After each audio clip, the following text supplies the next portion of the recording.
প্রশান্ত মহাসাগরের মাঝে ভেসে থাকা খুবই ছোট একটি দেশ নাউরু। মাত্র 21 বর্গ কিলোমিটার এলাকা জুড়ে থাকা এই দেশটি ভ্যাটিকান সিটি এবং মোনাকোর পর বিশ্বের তৃতীয় ক্ষুদ্রতম রাষ্ট্র। এর জনসংখ্যাও বেশ সীমিত। মাত্র 12,000 আদিবাসী নিয়ে চলছে এই দেশটি। চলছে বলা সহজ হলেও বাস্তব দৃশ্য পুরোপুরি ভিন্ন। বর্তমানে নাউরুর না আছে কোনো আবাদি জমি, না আছে এখানকার জনগণের কোনো নিশ্চিন্ত জীবন। মাত্র 2 দশকেই বিশ্বের দ্বিতীয় ধনী রাষ্ট্র থেকে ভাড়াটে রাষ্ট্রে পরিণত হয়েছে নাউরু। যেই নাউরুকে একসময় প্রশান্ত মহাসাগরের কুয়েত বলা হতো, সেই নাউরু কিনা এখন অন্য রাষ্ট্রের কাছে হাত পেতে চলে। কিভাবে এলো বিশাল অধঃপতন, চলুন জেনে নেওয়া যাক সে কথা।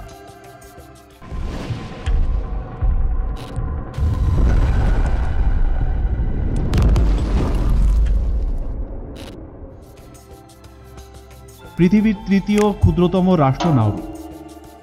আয়তন 21 বর্গ কিলোমিটার।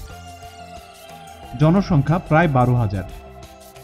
আসলে নাউরু একটি দ্বীপ মাত্র, এই হিসেবে ক্ষুদ্রতম দ্বীপরাষ্ট্র। বিশাল মহাসাগরে এমন এক জায়গায় নাউরু অবস্থিত যে এর আশেপাশে কোনো দেশ বা দ্বীপ নেই। সবচেয়ে কাছের দ্বীপ হচ্ছে প্রায় 300 কিলোমিটার দূরের কিরিবাতির বানাবা দ্বীপ। নাউরুর আরেকটি বিশেষত্ব হচ্ছে এটা পৃথিবীর একমাত্র রাষ্ট্র যার কোনো অফিসিয়াল রাজধানী নেই। কয়েক মিলিয়ন বছর ধরে বিভিন্ন ধরনের সামুদ্রিক পাখির অভয়ারণ্য ছিল প্রশান্ত মহাসাগরের মাঝে এই নাউরু অঞ্চলটি। তাদের ফেলে যাওয়া বর্জ্য কয়েক মিলিয়ন বছর ধরে জমতে জমতে উৎকৃষ্ট মানের ফসফেটের টিলায় পরিণত হয়।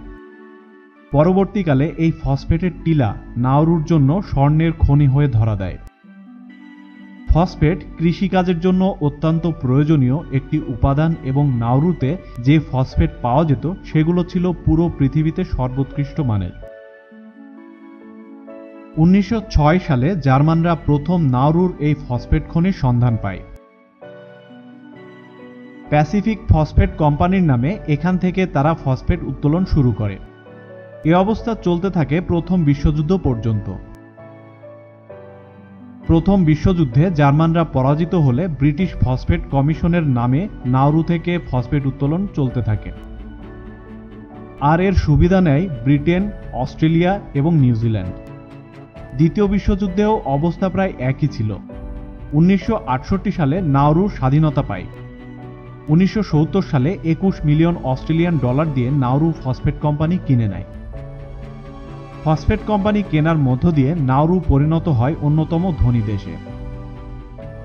ওই সময় মাথাপিছু জিডিপির হিসাবে নাউরুর ওপরে ছিল সৌদি আরব।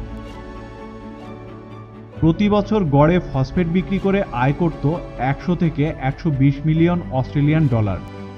খরচ বাদে উদ্ধৃত থাকত 80 মিলিয়ন ডলার। রাষ্ট্রের বড় বড় পদে নিয়োগের জন্য অস্ট্রেলিয়া, ব্রিটেন, নিউজিল্যান্ডের নাগরিকদের নিয়ে আসা হতো। ফসফেট খনিতে আবার নাউরুর বাসিন্দারা কাজ করত না। খনিতে কাজ করার জন্য ফিলিপাইন, চীন, কিরিবাতি থেকে শ্রমিকরা আসত। ফসফেট বিক্রি করে যে আয় হতো তার একটা অংশ আবার জনগণ পেত। শিক্ষা, চিকিৎসা, সংবাদপত্র, যানবাহন সব ছিল ফ্রি। কোনো ধরনের ট্যাক্সও ছিল না। রাস্তায় বিলাসবহুল গাড়ি চলত। যেই দেশ সাইকেলে চড়ে 1.5 ঘন্টায় ঘুরে আসা যায় সেখানে স্পোর্টস কার চলত। নাউরুর বিমান সংস্থা এয়ার নাউরুর অধীনে ছিল 7টা বিমান। সেই বিমান দিয়ে নাউরুর জনগণ অস্ট্রেলিয়া, ফিজি, সিঙ্গাপুর যেত মার্কেট করতে। বোয়িং বিমান চালিয়ে নিখোঁজ জেলেদের খোঁজা হতো। ফসফেট বিক্রির একটা অংশ চলে যেত নাউরু ফসফেট রয়্যালিটিস ট্রাস্টের কাছে। তারা আবার পৃথিবী জুড়ে বিভিন্ন জায়গায় লাভজনক বিনিয়োগ করত। America, Britain, New Zealand, Bharat, Fiji, Philippines বিভিন্ন দেশে তাদের বিনিয়োগ ছিল। এর মধ্যে ছিল হোটেল, ফ্ল্যাট, গলফ মাঠ, ফসফেট কোম্পানি। মেলবোর্নে ছিল 52 তলা বিশিষ্ট নাউরু হাউস। এরকম একটা অবস্থা ছিল যে নাউরুর হারাবার কিছুই নেই। ফসফেট শেষ হয়ে গেলেও বিভিন্ন দেশে যে বিনিয়োগ আছে তা দিয়ে অনায়াসেই চলে যাবে। কিন্তু সবকিছু আসলে নিয়ম মেনে চলে না। 90 দশকের শুরুর দিকে নাউরু বুঝতে পারল তাদের খনি শেষ হয়ে আসছে। আগের মতো বিলাসী জীবন চালু রাখতে বিভিন্ন জায়গা থেকে ঋণ করা শুরু হলো। তারা একটি বিমানবন্দর বানায় যার উদ্দেশ্য হলো পশ্চিমা দেশ থেকে খাদ্য আমদানি করা। নিজেদের দেশে খাদ্য উৎপাদন করার চেয়ে তারা বহির্দেশ থেকে খাবার আনার দিকেই বেশি মনোযোগ দিতে থাকে।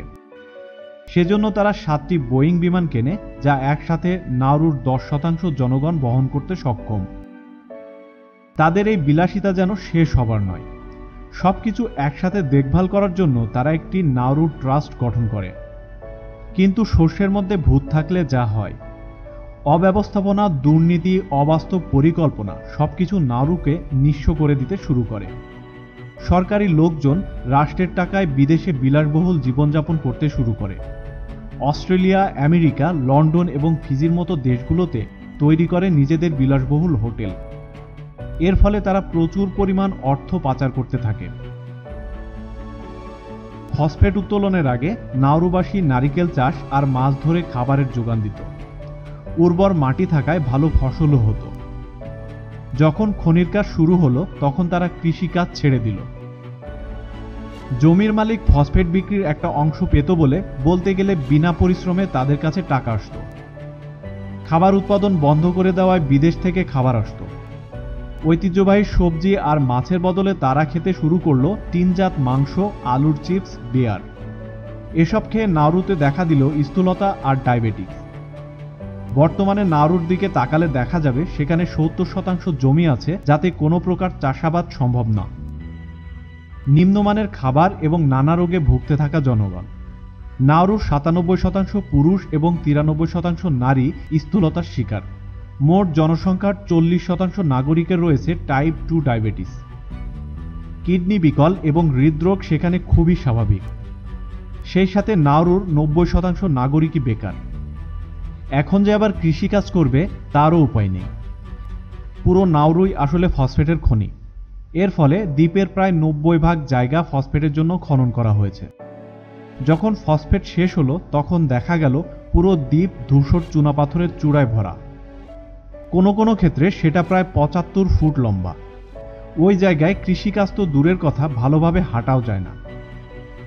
সমুদ্রের পানির সাথে ফসফেট মিশে সামুদ্রিক পরিবেশও নষ্ট হয়ে আছে। ফসফেটের খনির কারণে দ্বীপের জলবায়ু পরিবর্তন হয়ে গেছে। একে তো বিশাল এলাকা জুড়ে গাছ নেই। খনি এলাকা থেকে উঠে আসা গরম বায়ু মেঘ সরিয়ে দেয়, ফলে বৃষ্টি হয় না এবং মোটামুটি নিয়মিত খরা চলে। এই সমস্যা কিন্তু সহসা হয়নি। যখন ফসফেট ছিল তখন এগুলোকে কেউ সমস্যা মনে করত না। দাঁত থাকতে দাঁতের মর্যাদা না বুঝলে যা হয় আর কি। একসময়ের বিশাল প্রতিপত্তির মালিক নাউরুর বর্তমান করুণ দশা আমাদের মনে করিয়ে দেয় রাষ্ট্র পরিচালনায় সর্বদা সচেতন থাকা দরকার এবং দুর্নীতির ফলাফল হতে পারে এরকম মারাত্মক ভয়াবহ।